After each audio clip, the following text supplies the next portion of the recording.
Bapak Budi? Ya. Alhamdulillah sudah terdengar. Baik, terima kasih. Kami persilakan tentunya kepada Bapak Budi untuk bisa langsung memberikan pemaparan. Terima kasih. Terima kasih. Bismillahirrahmanirrahim.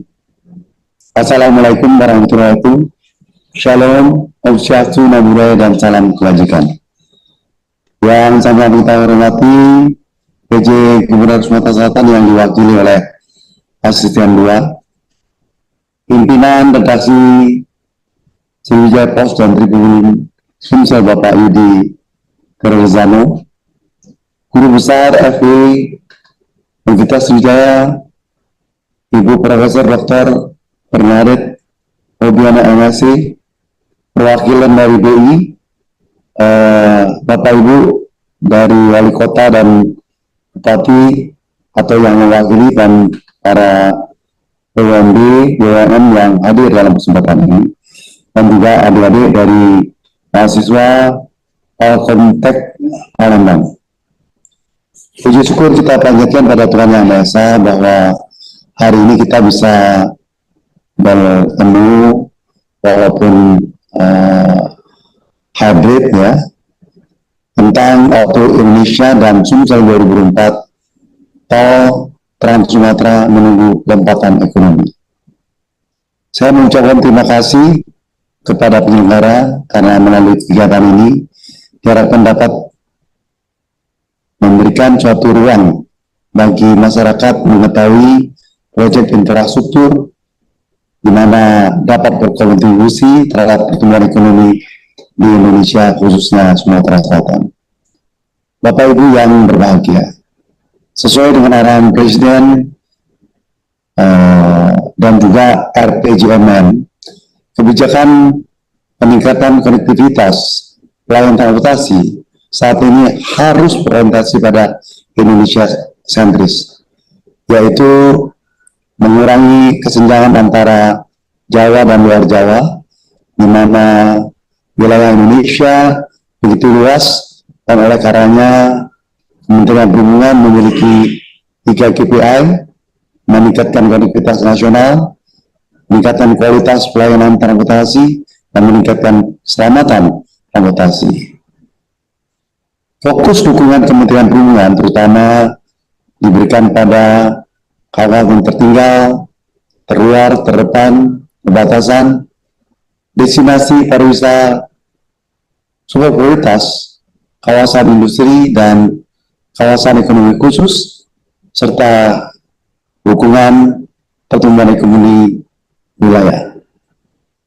Bapak Ibu yang berbahagia, Kementerian Perhubungan menjalankan amanah Bapak Presiden bahwa secara konsisten memberikan dukungan pada Sumatera Selatan beberapa hal yang memang sangat signifikan, yaitu bagaimana kita melakukan optimalisasi LRT Palembang, di mana kita harapkan juga dukungan pemerintah terhadap pemberian feeder dan kerjasamanya dengan masyarakat agar menggunakan angkutan massal LRT Palembang secara maksimal.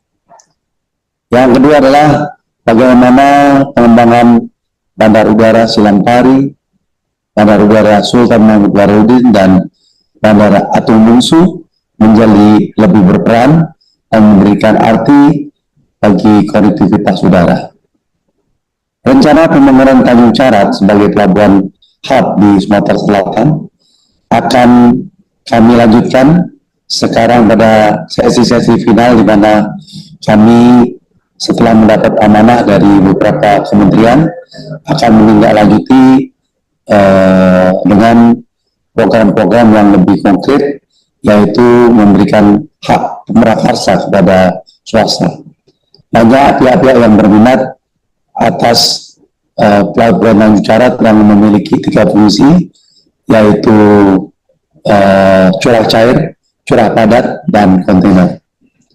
Penataan Bandar Selir menjadi suatu keutamaan kami, karena disitulah tetap menjadi titik simpul daripada pergerakan musi. pembangunan Sungai Tujuh Hulu, lalu peningkatan terminal tipe A Karya Jaya menjadi terminal terpadu. Selain pembangunan fisik, kami juga melakukan pengembangan SDM melalui Politeknik Penerbangan dan Politeknik Transportasi Sungai, Danau, dan Penyeberangan Palembang.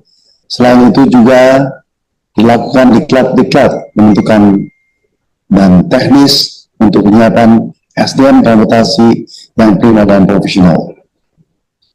Lalu sekalian, bicara tentang pembangunan tol Trans Sumatera yang saat ini sudah menghubungkan Palembang dengan wilayah sekitarnya, diharapkan mampu memudahkan akses antar daerah dan dapat meningkatkan aktivitas ekonomi serta memangkas biaya logistik secara efisien. Tetapi JTTS tidak bisa berdiri sendiri. Harus ada integrasi moda. Diperlukan juga upaya untuk mewujudkan transaksi yang optimal. JTTS nantinya harus mampu mengintegrasikan sistem transportasi nasional, memperkuat konektivitas antar wilayah, dan mendukung pembangunan nasional. Menurut kata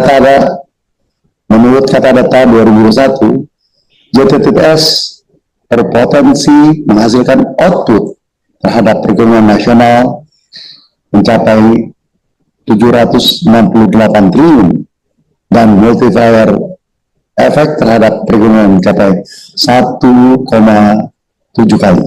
Nilainya setara dengan 2,2% terhadap pendapatan domestik federal bruto Sumatera tahun 2020. JTTS menambah 671 tenaga kerja baru per tahun, setara dengan 2,4% tenaga kerja di Sumatera. Selain aspek ekonomi, untuk pembangunan infrastruktur transportasi harus selaras dengan kebijakan transportasi berkelanjutan, mempertimbangkan aspek lingkungan dan sosial, dan setelah selesai dibangun harus diawasi dan dipelihara untuk memastikan kualitas dan berlanjutan fasilitas. Kami berharap bahwa Sumsel terus berkembang, sinergi sangat dibutuhkan, kesertaan masyarakat dan Pemda sangat dibutuhkan atas proyek-proyek nasional tersebut. Demikian beberapa hal yang saya dapat sampaikan. Semoga kegiatan ini dapat menghasilkan inovasi dan gagasan yang dapat berkontribusi terhadap pertumbuhan ekonomi Indonesia, khususnya Sumatera Selatan dan sekitarnya. Terima kasih. Wassalamualaikum warahmatullahi wabarakatuh.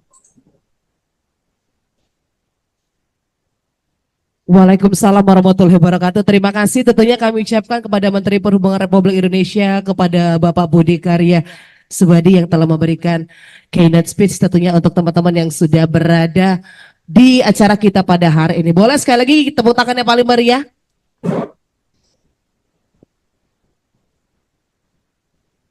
Download Tribun X sekarang, menghadirkan lokal menjadi Indonesia.